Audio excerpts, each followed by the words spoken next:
Praise the Lord. ദൈവത്തിന് മാത്രം ഇവിടെ ആയിരുന്ന എല്ലാവർക്കും എൻ്റെ സ്നേഹവന്ദനം. സ്നേഹവന്ദനം എന്ന് പറയുമ്പോൾ മനുഷ്യർക്ക് തമ്മിൽ സ്നേഹമുണ്ടോ? മനുഷ്യർക്ക് തമ്മിൽ സ്നേഹമുണ്ടോ എന്ന് എനിക്കറിയില്ല. പക്ഷെ ദൈവത്തിന് നമ്മളോട് സ്നേഹമുണ്ട്. അതുകൊണ്ട് ഈ രാത്രികാലം ആദ്യ സ്നേഹത്തെ പറ്റി ചിന്തിക്കാം. അതിനായി നമുക്ക് എല്ലാവർക്കും അറിയാവുന്നൊരു വാക്യം വായിക്കാം. 1 Corinthians 11:13.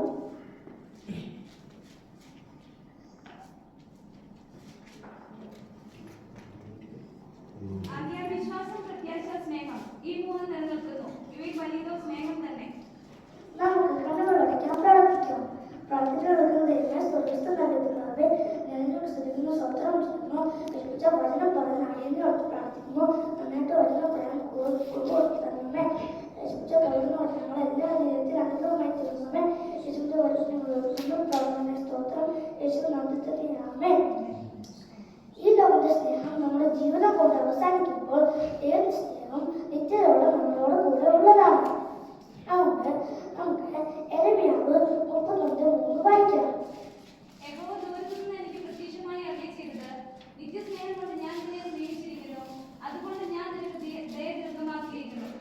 നിത്യസ്നേഹം ഇവിടെ നാം കാണുന്ന ദൈവത്തിന്റെ നിത്യസ്നേഹത്തെ കുറിച്ചാണ്. നമ്മൾ ഉയർച്ചയിലും നമ്മുടെ താഴ്ചയിലും ദൈവം നമ്മളെ സ്നേഹിക്കുന്നു. മനുഷ്യർ പലപ്പോഴും അങ്ങനെയല്ല. നമ്മുടെ താഴ്ചയിൽ അവർ പലപ്പോഴും നമ്മളെ കൈവിടും. ഉദാഹരണമായി യോബിന്റെ കഷ്ടതയിൽ അവന്റെ ഭാര്യ സ്നേഹിതനും അവനെ കൈവിട്ടു. പക്ഷെ ദൈവം അവനെ കൈവിട്ടില്ല. നമുക്ക് 1 യോഹന്നാൻ 3:1 വായിക്കാം.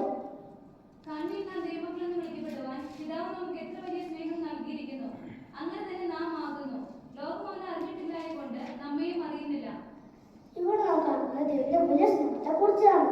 നമുക്ക് എല്ലാവർക്കും ദൈവമക്കൾ എന്നുള്ള പദവി ലഭിച്ചത് ദൈവത്തിന്റെ വലിയ സ്നേഹം നിമിത്തമാണ്. അതെ, നാം എല്ലാവരും ദൈവമക്കളാണ്.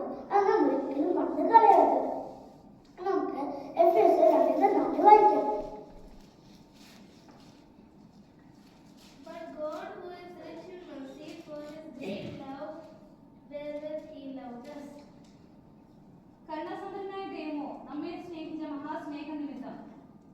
ഇവിടെ നാം കാണുന്നത് ദൈവത്തിന്റെ മഹാസ്നേഹത്തെ കുറിച്ചാണ്. അതായത് പാപികളായിരുന്ന നമ്മളെ നമ്മുടെ കരുണസമ്പന്നനായ ദൈവം തന്റെ പുത്രനായ ക്രിസ്തുവിനെ വിളിപ്പിച്ച് അയച്ച ആ ഒരു മഹാസ്നേഹം നാം ഒരിക്കലും മറന്നു കളയരുത്. നമുക്ക് റോമർ 5:8 വായിക്കാം.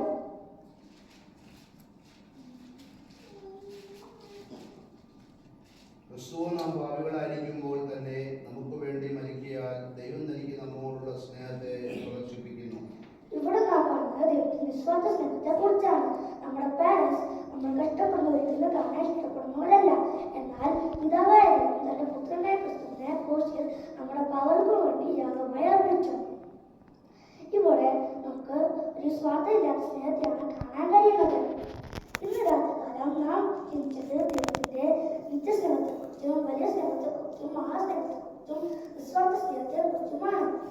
പ്രിയ ദൈവങ്ങളെ, ദൈവം നമ്മളെ സ്നേഹിച്ചതുപോലെ നാം നമ്മുടെ സ്നേഹം വെളിപ്പെടുത്തണം. അതുകൊണ്ട് നാം എഫേസ്യർ 3:17 പറയുമ്പോൾ ദൈവം നമ്മളെ സ്നേഹിച്ചതുപോലെ നാം മക്കളെ സ്നേഹിക്കണം. 1 യോഹന്നാൻ 4:8 പറയുമ്പോൾ ദൈവത്തെ സ്നേഹിക്കാത്തവൻ ദൈവ സ്നേഹം തന്നെയാണ്.